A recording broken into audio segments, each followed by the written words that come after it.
Hello, I'm here on this very busy, noisy Tuesday afternoon. It really is a busy, noisy afternoon. 800 refugees arrived at Dover. That's taken it over 5,000 this year. Once the weather gets really good, then numbers are going to skyrocket. I never guessed where they'll be heading to. Will they be heading here to Liverpool? Because most major towns and cities now are full, right? It's our turn now. Cultural transformation will change our glorious city once and for all, where it can't be changed back, ladies and gentlemen. It can't be changed back. Once it's changed, it's gone. That's the end of it.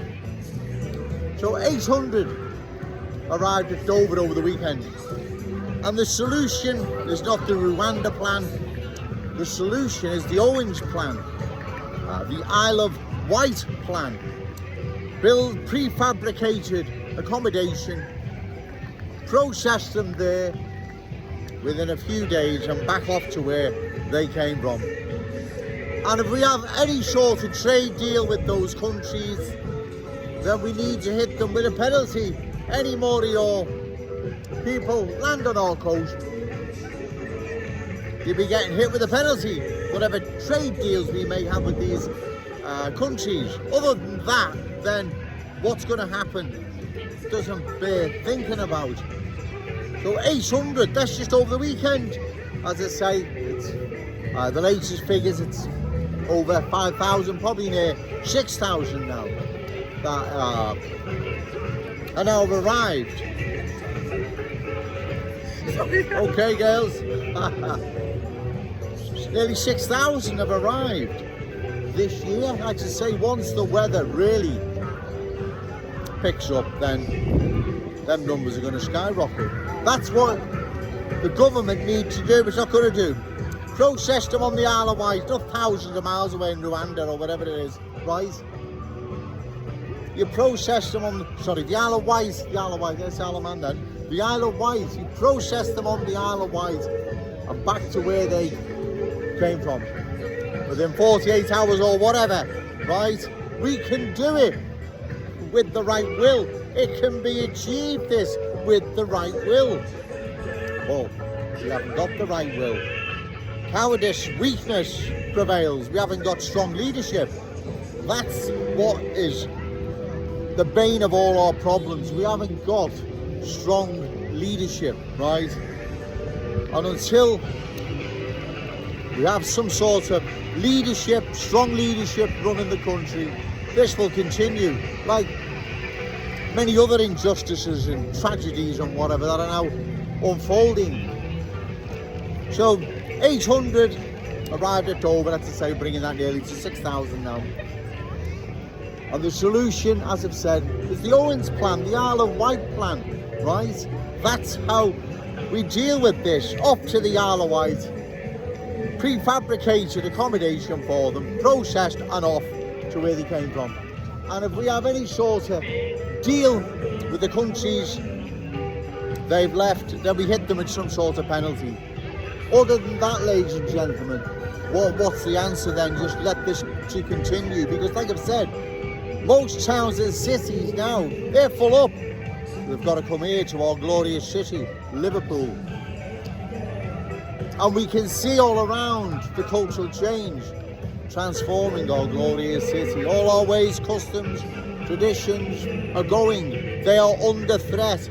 Long-term cultural transformation poses a threat to the long-term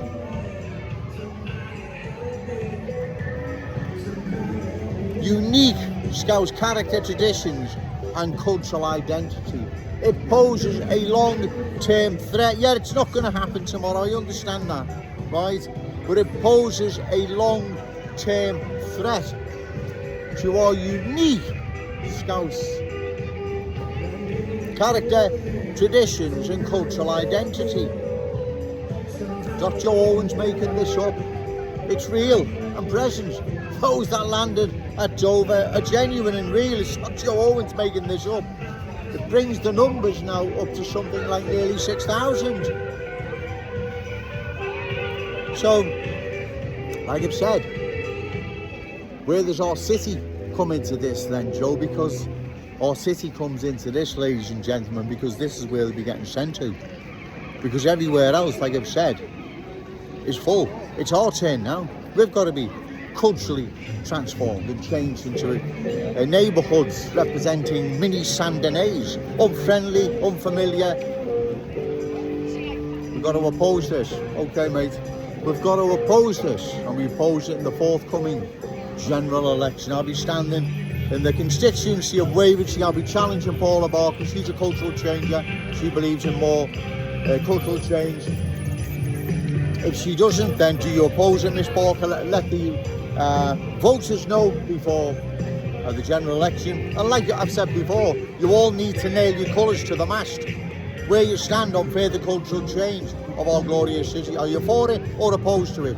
It's about time you nailed your colours to the mast, but you're not going to. Joe Owens has nailed his colours to the mast, and this is it. Those new arrivals who've made Liverpool their home and want to embrace the Scouse fam all our ways, beliefs, values, standards, you're more than welcome. The vast majority, I believe, have no intention whatsoever of embracing the Scouse fam our ways, beliefs, but imposing their ways over ours. You need to relocate to another town or city, then we close the door. We have a discussion as to how many our city can take in the future, and I mean genuine ones, women and children fleeing real war and oppression, not what we see now landing at the shores of Dover and whatever, right? Because if this isn't stopped, as I've said, they're all heading here to our glorious city because everywhere else is full. We've all witnessed what has happened to London. No more Cockney sparrows fly over London, right? The unique Cockney character, traditions and cultural identity has been erased, gone, never to return. We don't want that to happen to our glorious city. This is our city, it belongs to us. The Scouse inheritance belongs to our children and grandchildren, not the new arrivals and their children and grandchildren. I'm sorry for being selfish, ladies and gentlemen, but that's how it is. Remember, no to cultural change, yes to Scouse pride. Shout it out loud, Scouse and proud. Okay, thank you.